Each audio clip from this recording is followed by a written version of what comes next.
Kesson from Kesson School of Language. Today I came back with grammar class.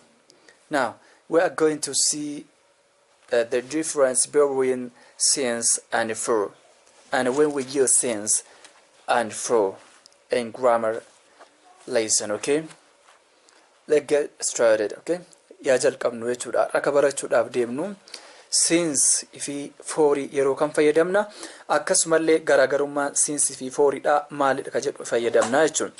The first one, let us see since. As you observe on the screen, on white screen, akkuma board adirra argu jirtan kana since ifi for baranna jechuudha. Since ifi for kanarra akka jalqabaatti jalqabnuun since ka jedhura jalqabna jechuudha. Since is used before a time when something happens. Okay, akkuma whiteboard kennarra argu jirtan kana since is used before a time when something happened. Yeroo wanti tokko itti ta'e jalqaba isaa sana irraa ittiin ibsinu jalqaba wanta sana yeroo wanta sana kan ittiin ibsinu since fayyadamna jechuudha. Yeroo wanti tokko itti ta'e already happened. Okay, is used before a time. Before a time, saati wanta sana dura, saatichi najra isa dura when something happened. Yeroo wanti tokko itti ta'e, taateen tokko itti ta'e itti fayyadamnu jechuudha. Since kun jalqaba taatee sana dura galaa jechuudha. Fakkeenyaaf since plus the starting period of time. Screen irraa akkuma argaa jirtan kana since eda'u the starting period of time jechuun sa'aatii gochichi sun itti jalqabe yookaan immoo tuyyuu sa'aatii taateen sun itti taate kan ittiin ibsinu irratti dabalaa jechuudha. Okay, since eda'u sa'aatii yeroo gochi sun itti ta'e irratti daballee ibsina jechuudha. Yeroo gochi tokko itti ta'e kan ittiin ibsinu since. Kanaafu mee fakkeenya haalaalu fakkeenya irra isinii gala. He has lived there since he was a child. Okay, he has lived jechuun present perfect tense. Present perfect tense gocha ammallee itti fufaa jiru garsiisa. Namichi kun he has lived there since he was a child. Namtichi kun achi jiraachuu kan jalqabe daa'imummaa isaa irraahi jechuudha. As keessatti since maal agarsiisti? Since he was a child, daa'imummaa isaa irraa jalqabe. Okay, es jira achi jiraachuu biyyin ibsamne biyya sana jiraachuu kan jalqabe inni yoomirraa starting period of time ka jenne sun eessa? He was a child, daa'imummaa isaa irraa jalqabe.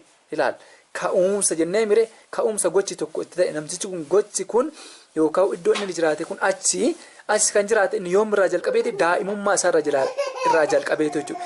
He was a child. Since he was a child, yeroo daa'imummaa isaa irraa jalqabee eessa jiraate? He has lived there since he was a child. Namtichi kun ammallee achuma jiraataa jira jechuun.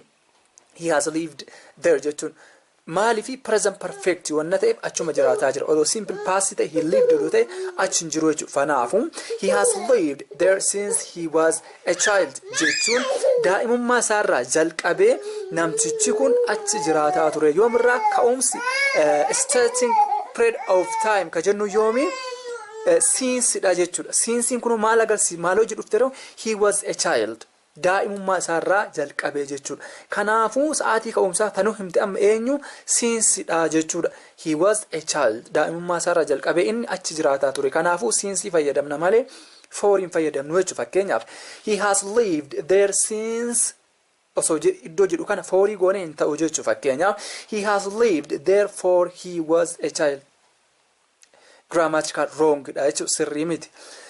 Kanaafu since fakkeenyaaf since plus Christmas, since plus yesterday, since plus last week, since plus 2000, since plus January, since 10 o'clock, since fakkeenyaaf since Christmas yoo jennu Christmas irraa ka'e ganna irraa ka'e, since yesterday kaleessa irraa ka'e jechuudha. Kaleessa jechuudha.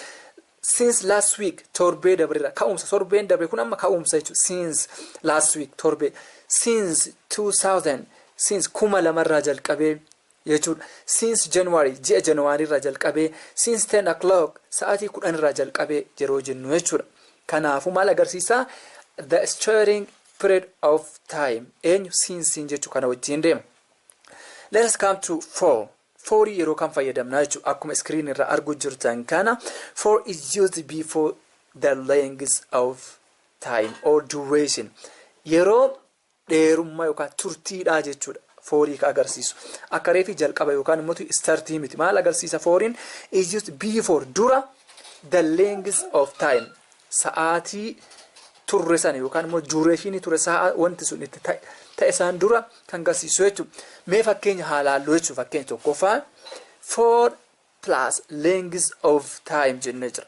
For plus length of time. Length of time jechuun duration hamma turtii jechuudha.